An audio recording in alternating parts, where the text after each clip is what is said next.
I was trying to figure out how I was going to best make this point, and as I was looking for a piece of clip art that I thought I had on my computer, I ran across a blog entry from a gentleman, I believe he lives in Arizona.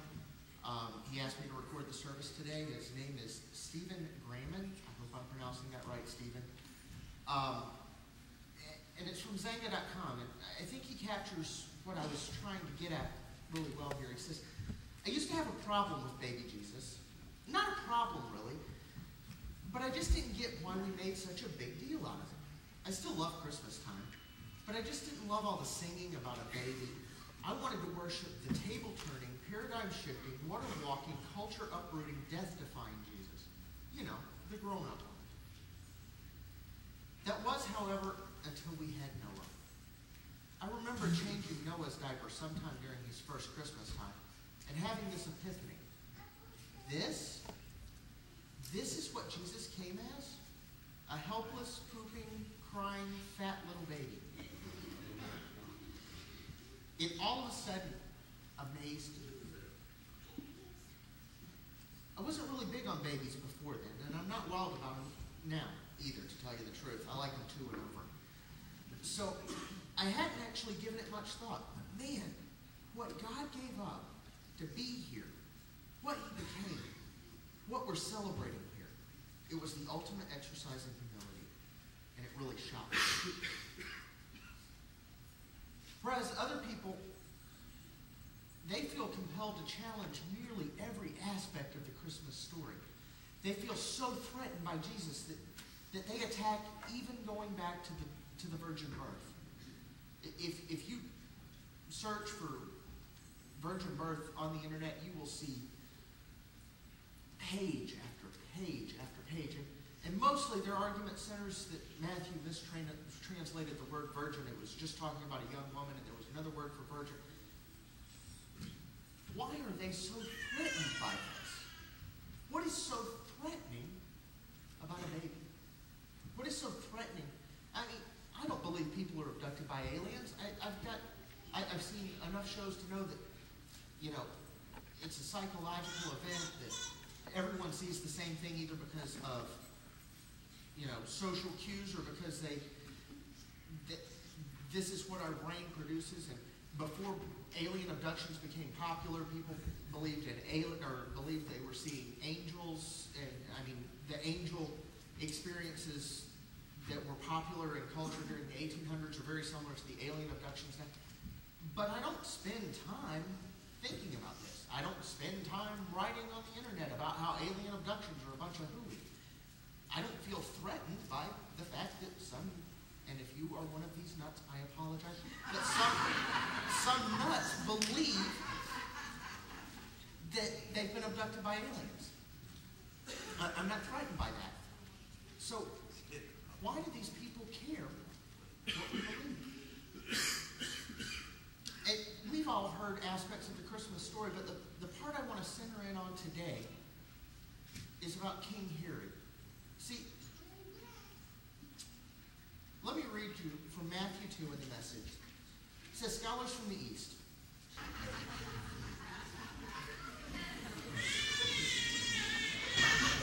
That's funny, huh?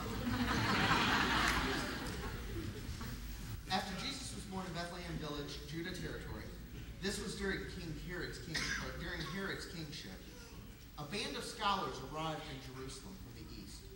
They asked around, where can we find and pay homage to the newborn king of the Jews? We observed his star in the eastern sky that signaled, we observed a star in the eastern sky that signaled his birth. We are on a pilgrimage to worship him. When word of their inquiry got to Herod, he was terrified. And not Herod alone, but most of Jerusalem as well.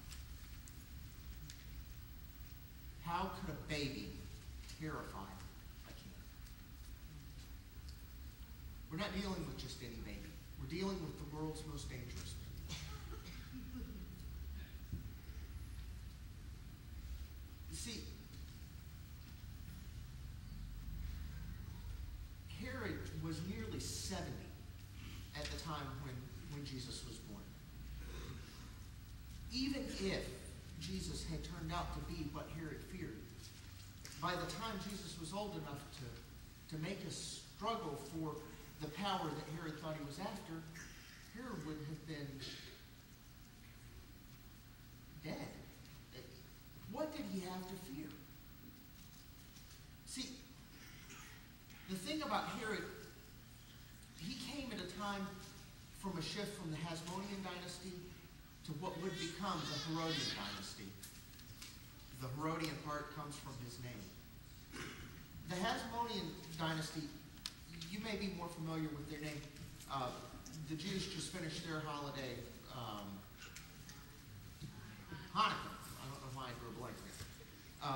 But Hanukkah celebrates a battle between these people called the Maccabees and the Romans. Well, the Hasmonean dynasty was what was left of these Maccabees. It was the last of the line of the Maccabees. And in his father coming to power, his father was a brilliant, talented, his name's Antipater. He was a brilliant politician. And he came up in the ranks of the Hasmonean dynasty through his sheer political talent. Herod didn't have that much political talent. He was given his position by his father. And he constantly struggled with these feelings of inferiority, constantly feeling like, almost like a fish out of water. See, he didn't really have a strong Jewish lineage that he could point to. In fact, one of the Maccabees that kept giving him trouble was named Antigonus. And in his first defeat of Antigonus, he actually married Antigonus's niece, a Hasmonean princess, to establish himself as a legitimate Jew. He wanted to establish his rule as being something that wasn't just of his father's making. And he constantly faced off attack after attack after attack of people trying to dethrone him because he didn't have that strong of a hold on his leadership.